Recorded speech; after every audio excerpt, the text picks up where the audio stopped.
자, 안녕하세요. 차판 세부장입니다. 안녕하세요. 차판 세부장입니다. 안녕하세요. 차판 세부장입니다. 오늘도 저희 유튜브 채널에 방문해 주셔서 감사드립니다. 자, 오늘 제가 나온 곳이 광주에 있는 매매단지에 왔습니다. 부산에서 광주까지 수원에 있는 SKV1이라는 부산에서 경기도 용인으로 구매 대행하러 나왔습니다. 구매 대행하러 나왔는데요. 옆에 있는 차량을 저희 구독자님께 추천드리러 왔습니다. 자, 안녕하세요. 차판 세부장입니다. 오늘도 제 유튜브 채널에 방문해 너무 감사드립니다. 자, 오늘 제가 나온 것은 대구에 있는 매매단지에 나왔습니다. 저는 부산에 있는 딜러고요. 차량은 대구에 있는 베라크루즈를 구매 대행하러 왔습니다. 구매 대행 신청이 저희 구독자님께서는 인천에 계신 구독자님인데, 이 차량이 좀 나이가 조금 많습니다. 2007년에 등록된 22만 킬로 탄 베라크루즈고요. 옵션도 괜찮습니다. 300VX 등급의 프리미엄 차량이라서 큰 문제는 없을 것 같아요. 자, 가격이 중요한데 한 600만원 중반대에 판매를 하고 있습니다. 어제 저녁에 연락을 받았는데, 차부장님 이 차를 좀 구매 대행하고 싶은데 부장님께서 갈 수 있느냐? 그래서 당연히 갈 수 있습니다 라고 말씀드리고 오늘 대구에 왔습니다. 자, 사고는 큰 사고는 없고요. 트렁크 단순 교환이라서 무사고 판정 받았던 차량입니다. 자, 사람도 나이가 좀 많이 들면은 아픈 데는 특별하게 없는데 이제 뭔가 좀 안 좋은 부분이 있죠.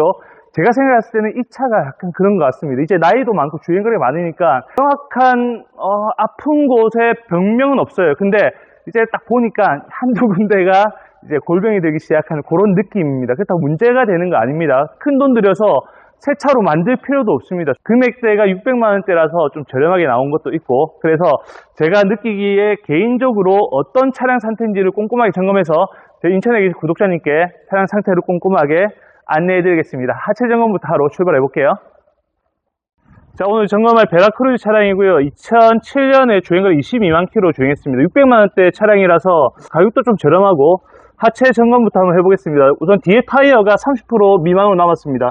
편마모도 약간 있는 것 같으니까 시운전 중에 소리가 나는지 한번 테스트 해볼 건데, 시운전 중에 소리가 약간 날 것 같아요.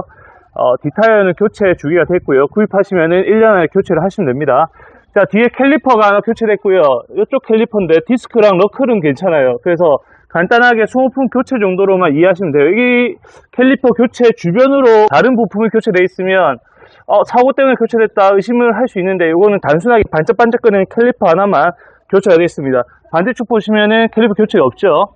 자, 이 차량은 주행거리도 많고 연식이 오래됐기 때문에 이런 이제 피복 같은 게 약간씩 벗겨지고 있습니다. 얘는 괜찮은데, 자, 이쪽에 보시면 히터 파이프가 있습니다. 파이프에 지금 부식이 있죠. 여기서 이제 누수가 되거나 누유가 되면, 아니면 단락이 되면 이걸 교체를 하셔야 됩니다. 교체가 필요하면 한 20만원에서 25만원 정도 교체 비용이 나오니까 요거는 지금은 괜찮다, 나중에 교체가 필요할 수도 있다, 참고해 주시면 됩니다. 자, 앞쪽으로 쭉 넘어가면, 자, 언더 코팅이 깔끔하게 잘 되어 있고요. 순정 코팅 같네요. 양쪽 좌우로 되어 있고, 자, 언더커버는 뗀 상태에서 보겠습니다. 엔진이고 미션이고요. 이륜구동 차량이고, 이게 전륜구동 방식이네요.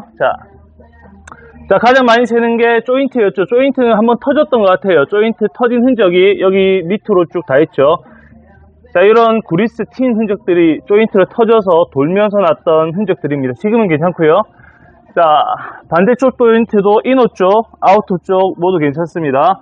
쇼바나 링크 앞에 뭐 이런 것들 다 괜찮고요.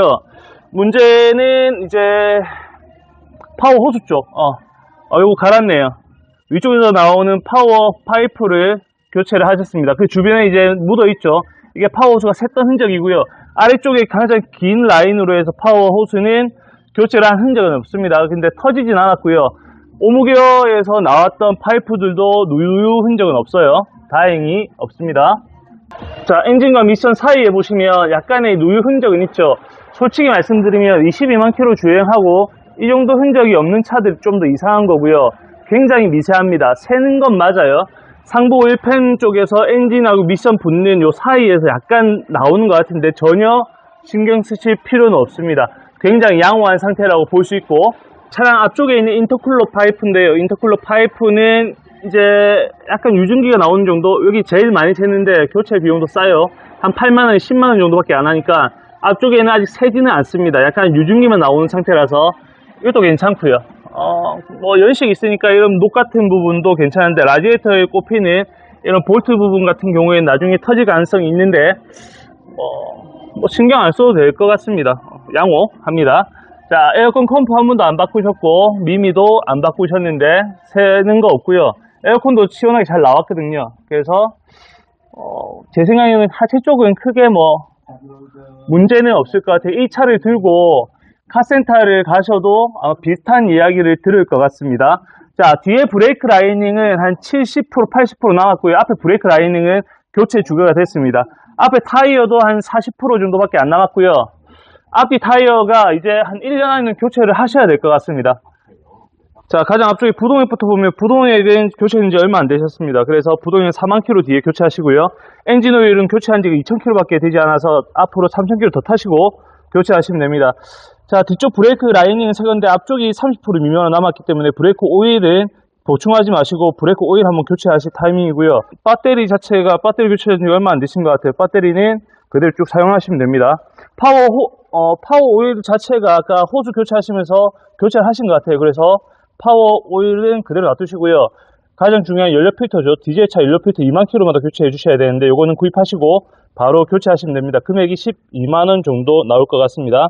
자, 진단 코드상으로 이 가열 플러그 6번 플러그가 지금 고장이 떠 있습니다. 근데 어차피 위쪽에 있는 서지 탱크를 다 드러내야 되는 작업이기 때문에 가열 플러그 6개를 모두 다 교체를 받으시고요. 아마 공인까지 하면 20만원 좀 넘게 나올 것 같습니다. 그거 교체하시고 혹시나 그래도 고장 코드가 안 지워지면 이 뒤쪽에 있는 플러그 모듈, 그러니까 가열 플러그 모듈을 같이 교체하십시오. 이거 부품 하나가 12만 5천원짜리거든요. 대신에 이 가열 플러그 모듈이 문제가 있다고 시동이 안 걸리는 거 아니거든요. 또 배관이 많이 나온 것도 아닙니다, 이 차는.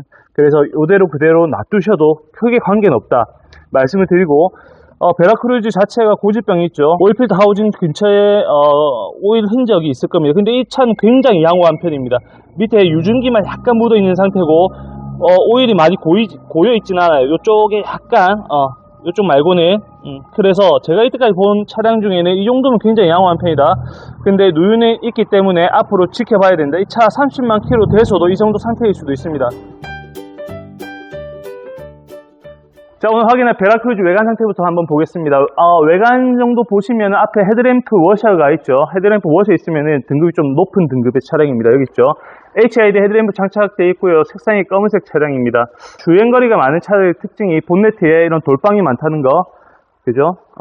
이렇게 해서 찍어 발랐던 흔적들은 몇 군데가 있습니다. 또 하나, 안쪽에서는 나중에 실내 들어가서 안쪽 돌빵을 하나 보여드리겠습니다. 그거 말고는 외관에 크게 문제는 없는데, 사이드 미러가 이제 이게 딘이라고 열선 사이드 미러인데 이렇게 시꺼멓게 변한 것들은 이제 열선 기능을 다 했다 보시면 되고, 야간 운전하실 때 약간 어둡게 보일 겁니다. 그래서 될 수 있으면 사이드 미러는 중고로 교체를 하시거나 이 미러만 또 따로 판매하는 데가 있거든요. 그래서 그 사람 출장 불러가지고 미러는 한번 교체 받으시는 게 낫고요. 휠기스도 없이 깨끗한 상태입니다. 가장 큰 문제가 검은색 차량들은 광택이 죽은 부위를 확인해야 됩니다. 근데 이 차량은 전반적으로 광택이 죽은 부위가 없기 때문에 한번 손을 딱 보면은 굉장히 깔끔하게 변할 것 같은 그런 느낌이네요. 이렇게 전동 트렁크가 마련이 되어 있습니다. 옆에 버튼 보이시죠?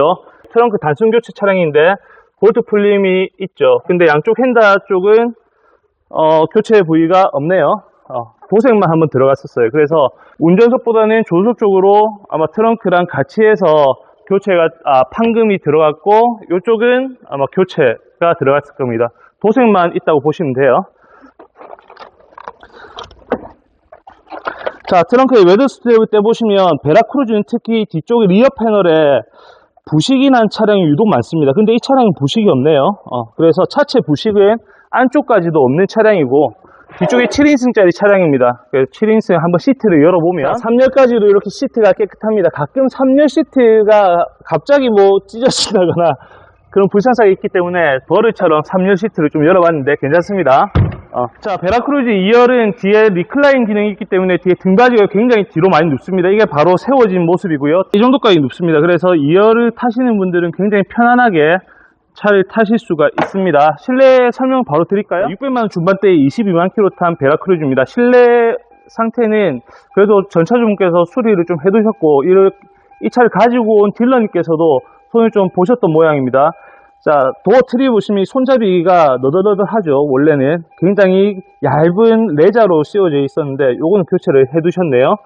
자, 가죽 시트도 이 정도면 상당히 양호합니다. 사용감은 조금 있지만 그래도 터지거나 찢어진 부분이 없기 때문에, 이게 터졌죠. 자, 찢어진 부분이 없기 때문에 그래도 나름 괜찮다고 보고요. 자, 버튼 시동 스마트 키가 아니네요. 이때 당시에는 스마트 키가 안 나왔던 모양입니다. 자, 꼭 확인하셔야 되는 게 전동 스티어링 휠 버튼입니다. 요거 굉장히 잘 나가죠. 근데 요거는 한번 수리를 받으셔서 작동은 잘 되고요. 오토 라이트 장착되어 있고 오토 와이퍼 장착이 되어 있습니다. 기본적으로 에어컨은 지금 잘 나오고 내비게이션이랑 후방 카메라도 사용할 만합니다. 근데 오디오 자체가 밑에 4제 오디오가 꼽혀져 있어서 이걸로 사용하셔야 된다는 단점이 있습니다. 실내 작동 안 되는 게 어떤 거냐면 지금 깜빡이 소리가 안 들립니다.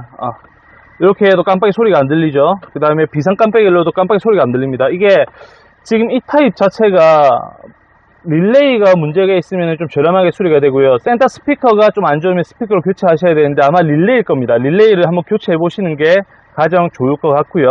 이번 차량 주행거리 227,268km 정도 주행했습니다. 22만 km 약간 넘는 차량이고, 카메라로 담으려고 했는데 이 크랙이 너무 미세해서 카메라 담을 수 없을 정도로 작습니다. 근데 크랙이 흐려졌다는 거는 유리를 복원 한번 했다는 거거든요. 그래서 더 이상 크랙은 안 갈 것 같고요. 참고하십시오. 자, 거실의 아래쪽에 보시면 이렇게 볼록볼록하게 튀어나와 있습니다. 옆에는 약간 터져 있죠. 자, 이런 흔적들이 큰 병은 없지만 이제 나이가 들어가는 자동차의 흔한 모습이다 라고 생각을 하시고, 제가 개인적으로 이 차를 산다 하면은 그렇게 이렇게 얹어 놓고 사용을 하시면 됩니다. 하체에서 보셨던 것처럼 노후가 된 부품들이 한두 군데는 보였을 겁니다. 그런 부품들을 전체 다 교체를 하는 게 아니고 그냥 때 되면은 한두 개씩 교체했던 차량이고, 앞으로 이 차 관리도 문제가 되는 부품 한두 개를 교체하시면서 타시는 게 가장 좋습니다. 자, 썬루프도 작동이 잘 됩니다. 닫는 것만 한번 해볼게요. 굉장히 잘 닫히고 사용하는데 불편함이 없습니다. 대신에 이런 썬루프 버튼 보시면 이게 고질병인데 앞쪽으로 당겼을 때 복귀가 한번 안 될 때가 있어요. 이렇게. 그러면 문제가 있어서 교체하는 게 아닙니다. 그냥 뒤로 살짝만 당겨주시면 돼요. 이거 가지고 문제가 있다 이렇게 생각하시면 주행거리 22만 km에 2007년식 중고차를 구입하기는 굉장히 어려울 겁니다. 그러니까 이 정도는 어느 정도 용인을 하시고 나서 중고차의 구입을 결정하시면 좋습니다. 자, 센터 콘솔에 보시면 이 콘솔 박스 자체를 벨크로를 마감을 해놨습니다. 이렇게 찍찍이죠. 아래쪽도 마찬가지고 이게 부품 하나 깨져서 그래요. 이 가운데 걸쇠가 하나 깨져가지고 이 전체를 못 쓰게 되는 경우입니다. 돈 아깝잖아요. 이거 교체하는데 돈이 꽤 나오거든요. 200원짜리 찍찍이를 다는 게 훨씬 더 유용하기 때문에 불편한 원호치 사용할 수 있는 방법이기도 하죠. 그래서 대부분 딱 열어보시면 이렇게 사용하시는 분들이 꽤 많을 겁니다. 연식이 있다 보니까. 자, 총평 한번 해볼게요. 자, 이렇게 해서 베라크루즈 구매 대응 모두 마치겠습니다. 제가 이 차량 아까 실내 설명할 때도 말씀드렸던 게 있는데 뭐냐면 600만원대 차량을 구입하고 20만 km 넘는 차량이고 출고된 지 15년 정도 된 차량들을 우리가 보는 겁니다. 새 차가 아닙니다. 그렇기 때문에 큰 보장은 없고 약간의 미세누유나 부품 노후가 있긴 하지만 새 차처럼 아니면 중고차를 구입할 때 한 번에 많은 부품을 교체하실 필요는 없습니다. 이 전차주분도 관리를 어떻게 하셨냐면 문제가 있던 부품 한두 개씩을 교체하는 방식으로 지금까지 타고 왔습니다. 근데 중고차를 구입할 때 엔진 오일이나 미션 오일 이런 케미컬류 오일을 싹 다 교체하는 것도 좋지만 이런 차량들은 문제가 있는 또는 주기에 맞는 그런 부품 한두 개씩만 교체해서 끝까지 타시는 게 어떻게 보면 이득이라고 생각됩니다. 안 그럴 것 같으면 돈을 더 주고 1000만원 이상, 아니 1500만원짜리 2012년식 S2 엔진의 베라크루즈를 구입하는 게 훨씬 낫겠죠. 근데 그게 아니기 때문에 구입하시더라도 물론 문제가 있겠죠. 또 물론 안 좋은 부분이 있을 수도 있는데 제가 개인적으로 판단했을 때는 차량 판매 금액이나 주행거리나 연식 대비해서 차량이 그렇게 나쁜 게 아니다 라고 판단이 됩니다. 물론 좋은 부품도 있고 나쁜 부품도 있고 어느 정도 누유가 조금 보이긴 하지만 그걸 다 수리 받으면서 타실 필요는 없다는 거죠.